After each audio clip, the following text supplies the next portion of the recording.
Este es el segundo ejercicio de la tarea, o no sé, creo que era el segundo, no sé. Pero bueno, vamos a hacer los mismos pasos primero. Ya saben, primero es el sentido de la corriente. Nosotros la suponemos que es en sentido horario. Entonces, este es nuestro sentido para todas las corrientes, ¿no? Vamos a tener corriente 1 de la malla 1, la corriente 2 de la malla 2 y la corriente 3 de la malla 3. Bueno, lo mismo tenemos que colocar las polaridades. La fuente tiene su propia polaridad, su más y su menos.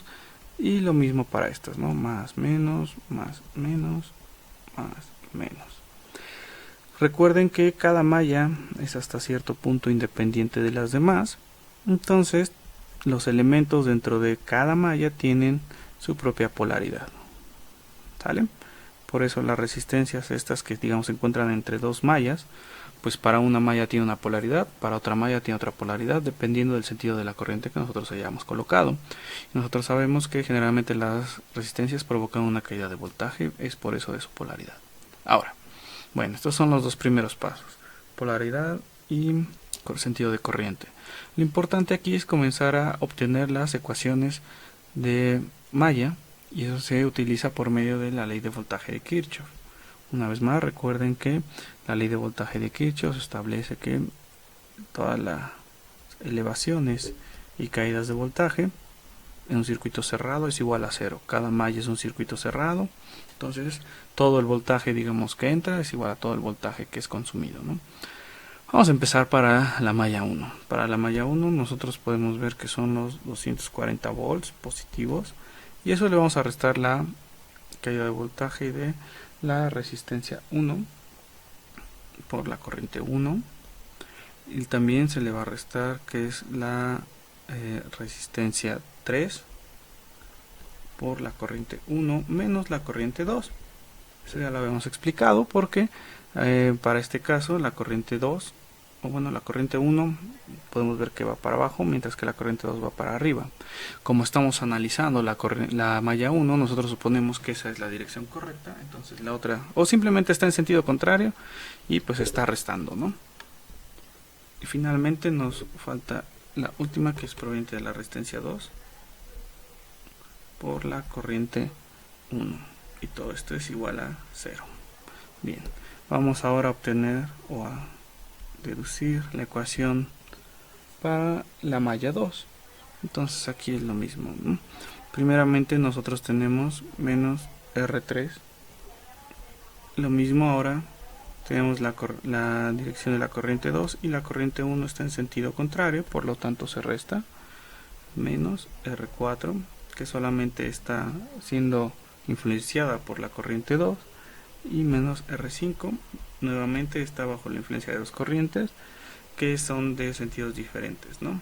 Entonces se le resta y esto es igual a 0. Finalmente tenemos nuestra última malla. Vamos a obtener la ecuación para esa última malla, que es la resistencia 5 por la diferencia de corrientes, que es de la corriente 3 y la corriente 2, menos la resistencia 6 por la corriente 3, menos la resistencia 7 por la corriente 3, y todo esto también es igual a 0. Una vez más vamos a separar todos los términos, o vamos a resolver o expandir estas multiplicaciones, por ejemplo esta, ¿no? Para que pues queden, para que se vea lo que nosotros vamos a hacer.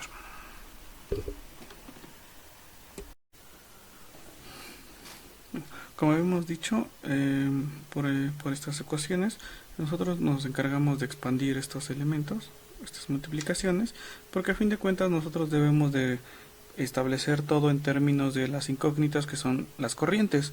Entonces pues simplemente se han expandido esos términos.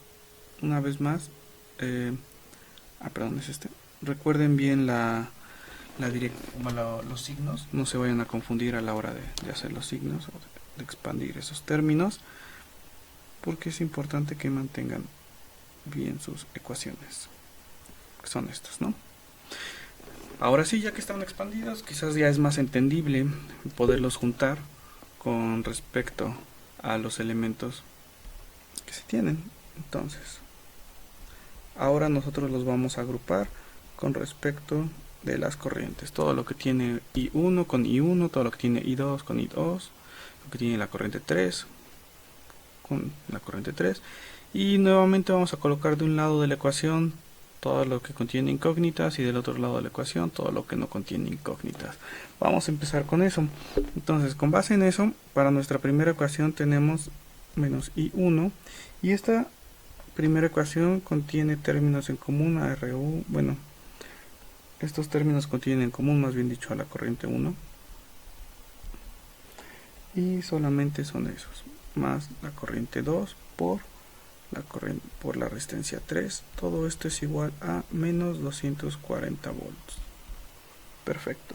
Ahora vamos a hacer lo equivalente para la siguiente ecuación. Aquí tenemos que es I1 por R3, luego esto menos I2, que va a multiplicar a la suma de la resistencia 3 más la resistencia 4 más la resistencia 5, y todo esto después sería multiplicar la corriente 3 por la resistencia 5, la suma, todo eso da 0.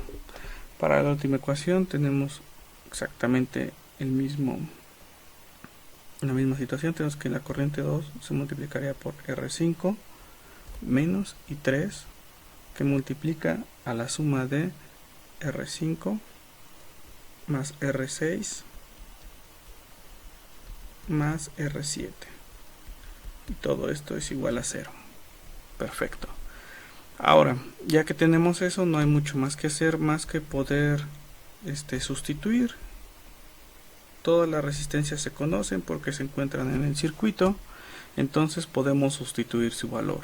Una vez más, podemos colocar que aquí menos la resistencia 1 va a multiplicar a lo que es la suma de R1, R2 y R3, que son 12 ohms. Recuerden una vez más que aquí se suman tal cual, ¿no? El valor de R1 con R2 con R3, no nos estamos viendo si está en serie, paralelo ni nada de eso. Así es la ecuación. Entonces la siguiente es I2 por R3, pero R3 sabemos que vale 4 ohms. Todo esto es igual a 240 volts. De hecho es negativo. Ahí está. Para la siguiente ecuación tenemos que es I1, que multiplicaría los 4 ohms de la resistencia 3 menos I2 por la suma de R3 más R4 más R5, que también son 12 ohms, y todo esto más I3, que multiplica a la resistencia de 6 ohms. Esto es igual a 0. Finalmente tenemos que es la corriente 2 por la resistencia 5, que vale 6 ohms, menos la corriente 3 por la suma de las resistencias, aquí me falta un paréntesis, que es de R5, R6 y R7, que realmente son 9 ohms. Y todo esto también es igual a 0. Entonces ya tenemos nuestro sistema de ecuaciones, todas las incógnitas tienen sus elementos en común, y pues nosotros podríamos representar este sistema de ecuaciones como una matriz. Este es el sistema de ecuaciones final, lo que hemos realizado hasta el último paso, pero pues bueno, nos falta resolverlo, ¿no? Una vez más, recuerden que pues la forma en que ustedes la resuelvan, pues ya son muy capaces de hacer eso. Pero pues bueno, por si recuerdan sus cursos de álgebra lineal, o no lo sé, esto expresado en una matriz se ve de la siguiente manera: 12, 6, la tercera columna, recuerden que es para I3, o al menos así está ordenado ahorita, y la cuarta columna son los resultados. Entonces recuerden, toda la primera columna tiene los términos con I1, la segunda con I2, la tercera con I3. Una vez más, vean que la forma de esta matriz es una matriz diagonal. Entonces, ese es un rápido vistazo para que vean que pues puede ser que no haya errores, ¿no? Entonces, ahora sí, resolviendo esa matriz, como los métodos que ustedes quieran, aproximación, Gauss-Jordan, sustitución, lo que ustedes quieran, podemos ver que I1 son 24 amperes, I2 son 12 amperes, e I3 son 8 amperes. Una vez más, antes de finalizar el ejercicio, vean la ecuación de la primera malla, que es este primer renglón. Pueden ver que con I1 involucra la suma de todas las resistencias de esa malla, ¿no? Que son 3, 4 y 5, por eso es 12. Con I2 solamente tiene contacto, digamos, con I2 o de la malla 2 por medio de esta resistencia, que vale 4 ohms, y aquí está. Y pues bueno, con la malla 3 o no hay ninguna otra resistencia que tenga alguna influencia de la corriente 3, por eso aquí está en 0. La segunda malla tiene contacto con la malla 1 y con la malla 3, que son la corriente 1 y la corriente 3, y se ve expresado aquí en el segundo renglón. Con la parte donde es la corriente 1 solamente es esta de 4 ohms, y aquí se ve. La suma de todas las resistencias que equivalen o que están dentro de esta malla es 12, es 4, es 2 y 6. Y con la tercera malla o la corriente 3 solamente tiene contacto por medio de esta, que es 6 ohms. Y aquí se ve, no tiene fuentes de voltaje. Bueno, la última malla también se puede ver que con corriente 1 no tiene ningún contacto, pero sí lo tiene con la corriente 2 con la malla 2, que es por medio de la resistencia 5 de 6 ohms, y aquí se ve. Y pues bueno, la tercera columna, que es de I3, es toda la suma de sus resistencias, ¿no? Simplemente pues bueno, porque como lo había mencionado antes, realmente las únicas partes importantes, o casi estos problemas son directos, estas ecuaciones salen directos solamente viendo el diagrama. Y pues bueno, este es un paso extra si queremos establecer cómo se ve el sistema de ecuaciones en forma matricial. Pero realmente todo este show que hemos hecho sale directo solamente viéndolo. Ok, vamos a hacer el último ejercicio y